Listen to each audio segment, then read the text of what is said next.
Hello, welcome back. Tactical Tuesday with Johnny Tiger on September 5th, 2023.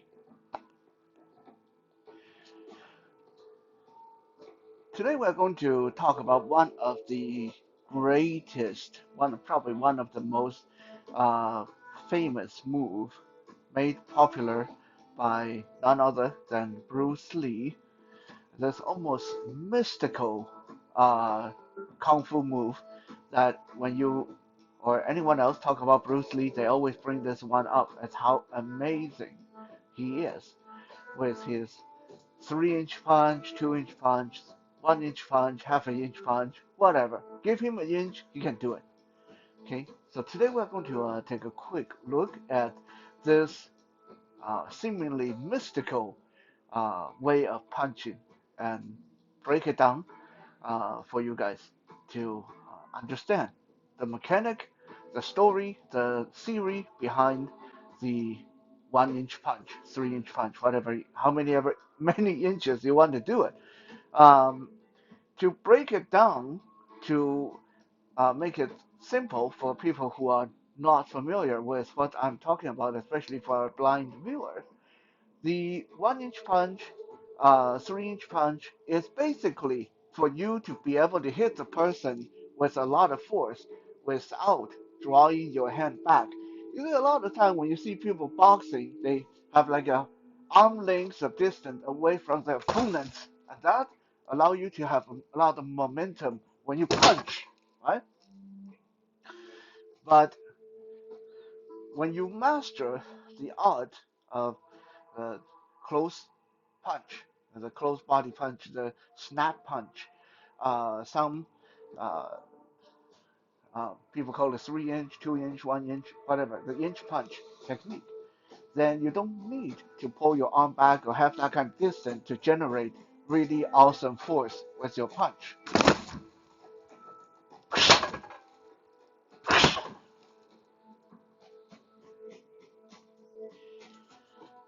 Quick story before we begin.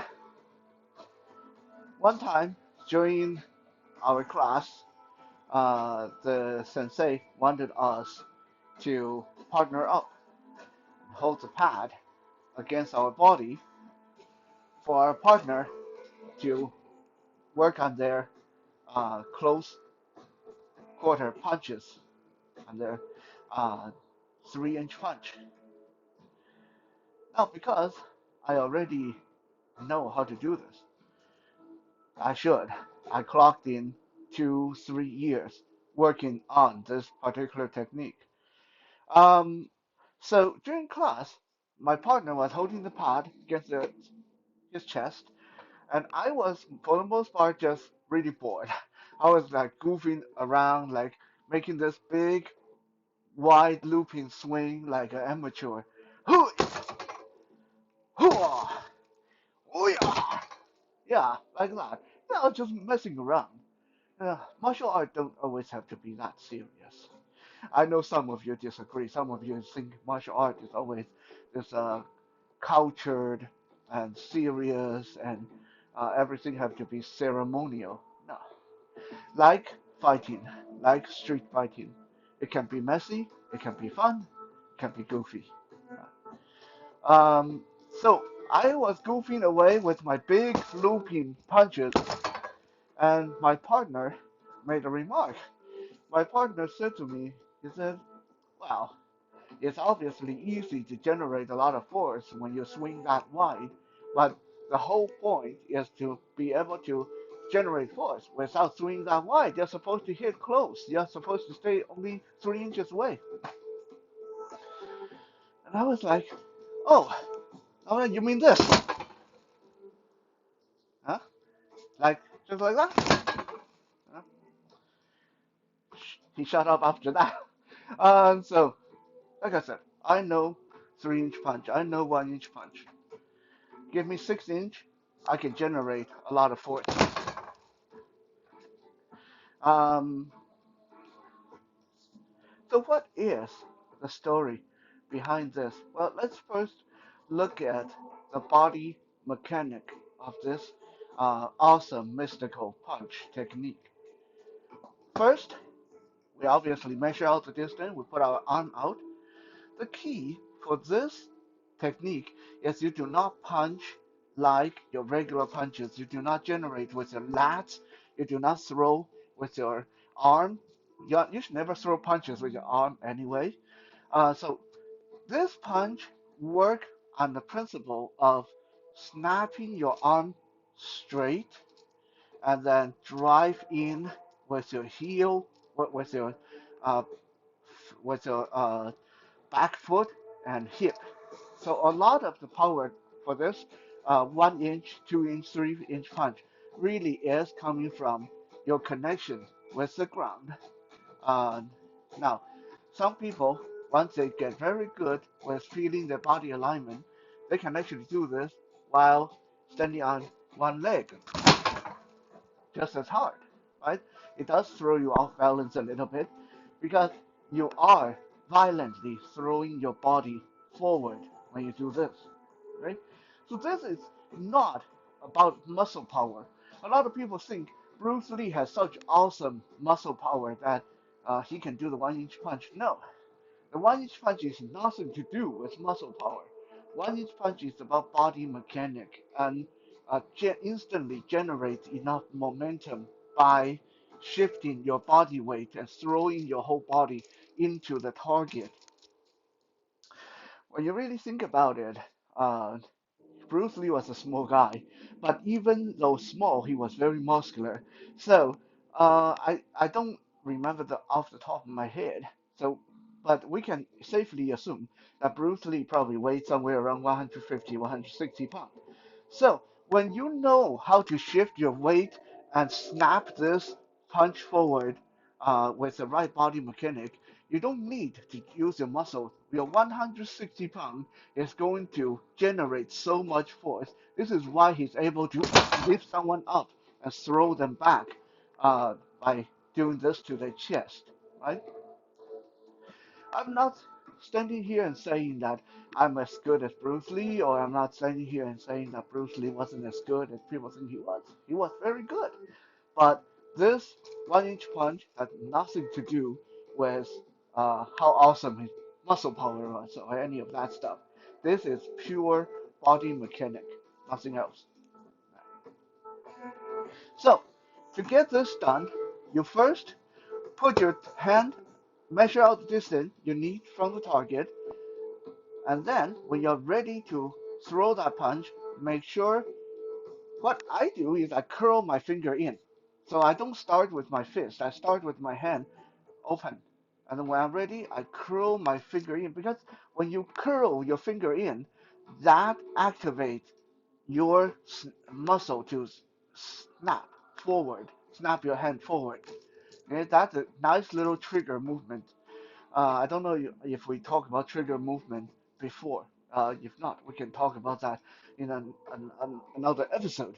But trigger movement in a short form is little movement that will help you generate force or momentum without having to activate your large muscle group. So the act of closing your fist is one such trigger movement. The act of closing your fist will let you get moving and shoot that arm forward. Okay, so the first thing, close your hand, straighten your arm.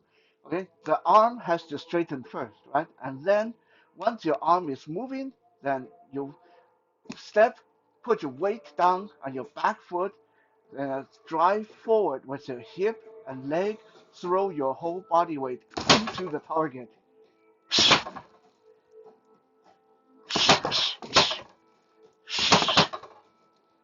Right? Now, some people are watching this, they say, well, so you can only do this with your arms straight first? You can only do this with a long, when a person's away from you? Not really. Um, it all depends on how comfortable you are with your body mechanic and how comfortable you are with throwing your punches. Because for me, like I said, I have been doing this for quite a handful of years. So I can actually do this uh, even with this close. When a person is this close to me, almost in my face, and my arm have no way to straighten. But even with this, I can still generate really, really good force just by moving my hip and body the same way. Again, this has nothing to do with muscle. Yeah? For me, I have 190, 200 pounds of body weight to utilize. That's all I need. Huh?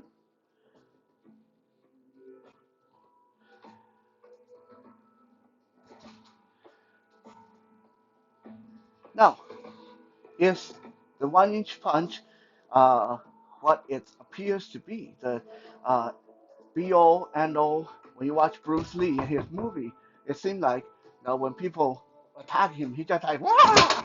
And then the person's flying back and laying down. They don't get up again, right? Yeah, so is this the ultimate kung fu move and fight move? Sadly, no. Honestly, um, 1 inch punch falls into that category where it's more hokey than anything. It's good for demonstration, awesome for party trick. But I don't care who you are, it's very, very, very hard, almost impossible to get this to work in a self-defense scenario. Right? Now, I'm not saying that you can't get it to work in a fight scenario because it is a good sucker punch, right? Uh, if I'm shaking hand with a person and my goal is to sucker punch them, I shake hand with them, boom, like that. Okay, that's my 1 inch punch, 3 inch punch in action. The instant knockout right there, right? So it's definitely okay if you want to sucker punch somebody, but you'll probably go to jail after that, right? Or if I got someone pinned on the ground or got them immobilized, and I go like like that at their face, yeah, 1 inch punch in the face. Yeah, I can. So you can definitely use it like that, but again, there's no reason for it, right? Like if I'm going to be fighting for my life, if I'm going to be fighting at all, then I am much more comfortable with keeping my hand out by my face and then work my traditional yeah, like 1, 2, 3, 1, 2. That's much more practical than me trying to get this. Oh, how far away is the person to me? And it's 1 inch, 3 inches. Yeah, not practical. Okay.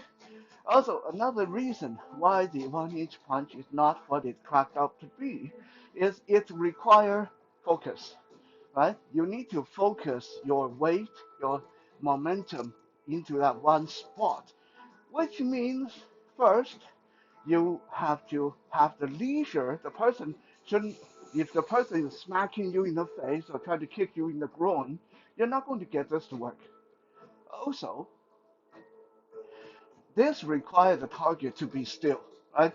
If the person is twisting, turning, moving, and you try to go for a 1 inch punch, most likely what's going to happen is just as you throw this 1 inch punch forward, the person moves their body and then you fall past them like this, right?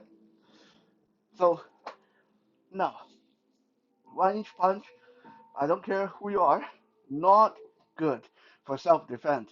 Now, if anyone believe that they can do this in self-defense and in a actual fighting scenario, I would like to be able to witness that and maybe learn something new. But to this date, I have never seen 1 inch punch being utilized properly in a self-defense scenario or in a fight, um, unless it's Bruce Lee fights. But those are movies, so we can't count those. The movies, especially when Bruce Lee is the director, anything work. Um, Now, this is not to say that 1 inch punch is not a good technique to learn, because it is a good technique to learn. Um, but not for what you think, not for what you might think it is for. A lot of people think, oh, I'm going to learn my 1 inch punch and then do this to people like Bruce Lee. No, if you do this to people, you go to jail. Um, what the 1 inch punch training is really good for is once you get good with it, then you become extremely comfortable with power generation, force generation, without needing to rely on big looping swings and big distance, big momentum. In another word, even though this is not going to really help me in a self-defense or in a fight, if any time someone gets really close to me and box me in and I can't throw my regular MMA fight punches, that's okay because from here, even though this distance is really short, I can still generate a lot of force with my punches. So you can say that the benefit that you reap from practicing training your 1 inch punch, 3 inch punch is more passive than active. It's not the kind of thing that you learn and then you go out and use it in a street fight. This is more the kind of thing that you learn and it will benefit you for the rest of your life. So think of it a little bit more like yoga and Tai Chi rather than like a Muay Thai kick or something like that.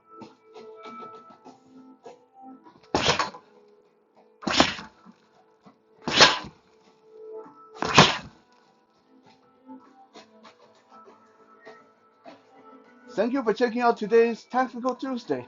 I hope that this little episode uh, shined a light on this interesting and somewhat mystical move made famous by Bruce Lee, and hope you guys enjoyed this. I'll be back again tomorrow for some Wisdom Wednesday. For now, have a good night.